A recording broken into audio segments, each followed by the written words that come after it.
Hi எல்லோருக்கும் வணக்கம். நான் ஹலோ தமிழ் சேனல்லேருந்து விக்கி பேசுகிறேன். ஸோ இந்த வீடியோவில் நான் என்ன உங்களுக்கு காட்ட போகிறேன்னு பார்த்தீங்கன்னா, பிக் பாஸ்க்கு எப்படி ஓட்டிங் போடுறது தமிழில். ஸோ உங்களோட ஃபேவரட் இருப்பாங்க. இப்போ பார்த்தீங்கன்னா ஆக்சுவலாக google.co.in போங்க. ஏன்னா இந்தியான்ற அந்த வெப்சைட்டில் போனீங்கன்னா உங்களுக்கு ஈஸியாக இருக்கும். பிக் பாஸ் ஓட்டிங் கரெக்டாக இந்த கீவேர்டை நீங்கள் சர்ச் பண்ணிங்கன்னா உங்களுக்கு கிடைக்கும்.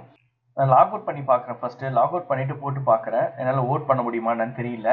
பார்த்தீங்களா, இப்போது நான் ஆக்சுவலாக நான் சைன்இன் பண்ணியிருந்தேன். நீங்கள் சைன்இன் பண்ணி தான் இதை ஓட் பண்ணணும்.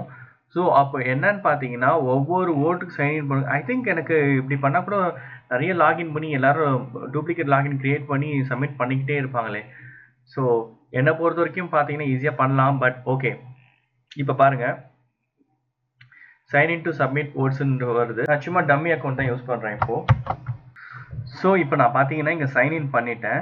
சைன்இன் பண்ணிட்ட பிறகு இப்போ இது எனேபிள் ஆயிடுச்சு. இப்போ யாருக்கெல்லாம் உங்களுக்கு பிடிக்குமோ ஓட்டு போடணுமோ இப்போ அவங்க ஓட்டு போடலாம். ஸோ இப்போ பார்த்தீங்கன்னா பிந்து மாதவிக்கு இப்போ பாருங்கள், இங்கே கிளிக் பண்ணணும். நீங்கள் அதுக்கு மேலே சைன்இன் பண்ணணும் கூகுள் இதில். ஸோ இப்போ மொத்தம் உங்களுக்கு வந்து 50/15 இருக்குது. இப்போ 50/50 இருக்குன்னா இந்த 50யை நீங்கள் வந்து ஸ்ப்ளிட் பண்ணி கொடுக்கலாம். இப்போது எக்ஸாம்பிள் நான் இவங்களுக்கு வந்து பார்த்தீங்கன்னா ஒரு 15 தரேன்னு வச்சுக்கோங்க. 15 ஓகே, இவங்களுக்கு 15, கணேஷ்க்கு ஒரு 15. அப்புறம் இப்போ மீதி வந்து 20 வந்து அப்படியே நான் வந்து 50 வந்து ஒரு வயாபரி கொடுத்துட்றேன். ஸோ நீங்கள் இப்போ பார்த்தீங்கன்னா ஓட்டு சப்மிட் பண்ணிடலாம். அவ்வளோதான், நீங்கள் சப்மிட் பண்ணியாச்சு. இப்போ ஒன்ஸ் நீங்கள் சப்மிட் பண்ணிட்டீங்கன்னா அவ்வளோதான். இதுக்கப்புறம் எதுவும் பண்ண முடியாது. யூ கேன் ஷேர் தட், ஐ மீன் நீங்கள் ஷேர் பண்ணிக்கலாம் இந்த ஓட்டிங்கோடது உங்கள் ஃப்ரெண்ட்ஸ்க்கு யாருக்கா வேணும்னா.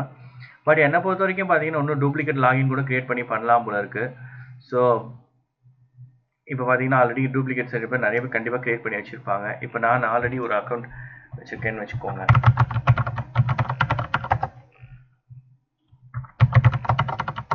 பாருங்கள், இப்போ நான் ஆல்ரெடி இன்னொரு லாகின் வச்சுருந்தேன். அப்போ எனக்கு தெரிஞ்சு இது ஈஸியாக பண்ணலாம். இப்போது உங்களுக்கு பிடிச்ச ஆளுங்களை நீங்கள் வேணுன்ட்டே வந்து பார்த்தீங்கன்னா கண்டிப்பாக கொடுக்கலாம். இப்போ எக்ஸாம்பிள் இவருக்கு நான் கொடுக்க போகிறேன்னு வச்சுக்கோங்க, ஸ்னேகன் கொடுக்க போகிறேன்னு வச்சுக்கோங்களேன். ஒரு 15. ஸோ கணேஷ்க்கு ஒரு 15. ஸோ அகைன் இவருக்கு ஒரு 20 கொடுக்கலாம் நீங்கள். ஸோ இந்த மாதிரி நீங்கள் 19. இப்போ இந்த மாதிரி நீங்கள் ஸ்ப்ளிட் பண்ணி கொடுத்துட்டு சப்மிட் பண்ணலாம். பட் ஆனால் இது எந்த அளவுக்கு ஒர்க் அவுட் ஆகும்னு எனக்கு தெரியல இந்த ஓட்டிங் இது. பிகாஸ் என்னால் டூப்ளிகேட் ஐடி கண்டிப்பாக க்ரியேட் பண்ண முடியும். ஸோ க்ரியேட் பண்ணிட்டேன்னா நான் கண்டிப்பாக எனக்கு யாருக்கெல்லாம் பிடிக்குமோ கொடுக்கலாம். பட் இது எந்த அளவுக்கு ஒர்க் பண்ணதுன்னு எனக்கு தெரியாது. பட் நீங்கள் இதுதான் ஓட் போடுறதுக்கு உங்களுக்கு பிக் பாஸில் தமிழில் உங்களுக்கு பிடிச்ச ஃபேவரட்ஸை, இப்போ ஃபேவரட் பர்சனை அந்த எவிக்ஷன்லேருந்து தவிர்க்கணும்னா நீங்கள் இந்த ஓட் பண்ணலாம். கண்டிப்பாக உங்களுக்கு இந்த வீடியோ பிடிச்சிருக்கும்னு நினைக்கிறேன். என்னோட சேனலை சப்ஸ்கிரைப் பண்ணுங்கள், ஹலோ தமிழா சேனல். அப்புறம் நீங்கள் எல்லா வீடியோஸும் நான் என்னென்னலாம் உங்களுக்கு அப்லோட் பண்ணுறோன்னு அது எல்லாமே உங்களுக்கு டேரெக்டாக வந்துடும் இமெயிலில். உங்களுக்கு ஏதாவது கிளாரிஃபிகேஷன்ஸ், டவுட்ஸ் ஏதாவது இருந்துச்சுன்னா தயவுசெய்து கமெண்ட் பண்ணுங்கள். உங்களை அடுத்த வீடியோவில் சந்திக்கிறேன். பாய்.